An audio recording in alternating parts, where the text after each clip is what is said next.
يحزنون صدق الله العظيم وصدق رسوله النبي الكريم ونحن على ذلك لمن الشاهدين والشاكرين والحمد لله رب العالمين محترم হাজিরিন সেই মহান রবের নিকট শুকরিয়া আদায় করি যেই মহান রব আমাদেরকে এই জান্নাতের বাগানে বসার তৌফিক দান করেছেন এই জন্য সেই মহান রবের দরবারে সকলেই শুকরিয়া আদায় করি আলহামদুলিল্লাহ। সেই নবীর উপর দরুদ পড়ি যে নবীকে সৃষ্টি না করলে আল্লাহ তাআলা এই আসমান জমিন পাহাড় পর্বত চন্দ্র নক্ষত্র পৃথিবীর কিছুই সৃষ্টি করতেন না। সেই মহা মানবের প্রতি সকলে দরুদ পড়ি সাল্লাল্লাহু আলাইহি ওয়াসাল্লাম। মুহতারাম হাজিরিন, যেহেতু সময় অল্প এজন্য ভূমিকা ছাড়া আলোচনার ভিতরে ঢুকেছি। আমি আপনাদের খেদমতে কোরআনে কারীম থেকে একখানা আয়াতে কারিমা পাঠ করেছি। রব্বুল আলামিন বলেন, ইন্নাল্লাযীনা ক্বালু রাব্বুনাল্লাহ, যে সকল লোক আমি রবকে রব বলে স্বীকার করে।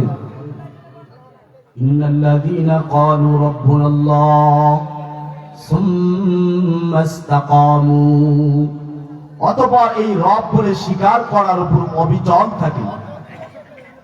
আল্লাহ বলেন, ফালা খাউফুন আলাইহিম ওয়ালা হুম ইয়াহজানুন, কিয়ামতের আদালতে তাদের কোনো চিন্তা থাকবে না, তাদের কোনো ভয় থাকবে না। সুবহানাল্লাহ। হাদিসের ভিতরে আসে কিয়ামতের ময়দানে সূর্য মাথা থেকে আধার উপরে সূর্য চলে আসবে। গুনাহগার বেঈমান নাফরমানের মাথার মগজগুলো জাহান্নামের আগুনের ভয়ে জাহান্নামের গরমের কারণে মাথার মগজ স্বীকার করেছে, আমি রবের কথা অনুযায়ী চলেছে। আজকে তাদের জন্য সুসংবাদ শুনে নাও।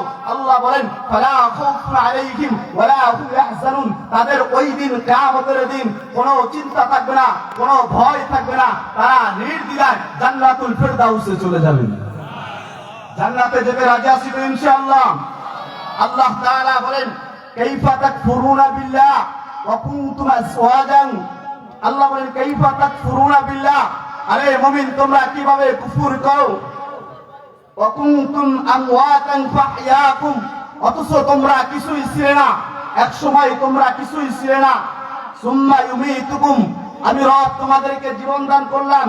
সুম্মা ইউহয়িকুম, এমন একটা সময় আসবে আমি রব তোমাদেরকে মরণ দান করব।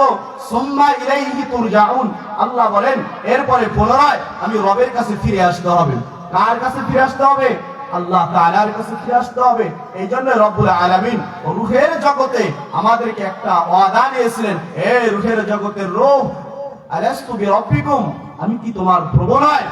থেকে আমরা ওই দিন বলেছিলাম, ক্বালু বালা, হ্যাঁ আপনি আমাদের রব, আপনি আমাদের সৃষ্টিকর্তা, দুনিয়াতে গেলে আপনারই গোলামি করব। হাই মুসলমান, আজকে আমরা ওই দিনকে ভুলে গেছি। আমরা রব বলে স্বীকার করেছি, কিন্তু দুঃখের এবং পরিতাপের বিষয় হলো আমরা সেই রবের ইবাদত করি না, সেই রবের গোলামি করি না। হায় আল্লাহ তো বলে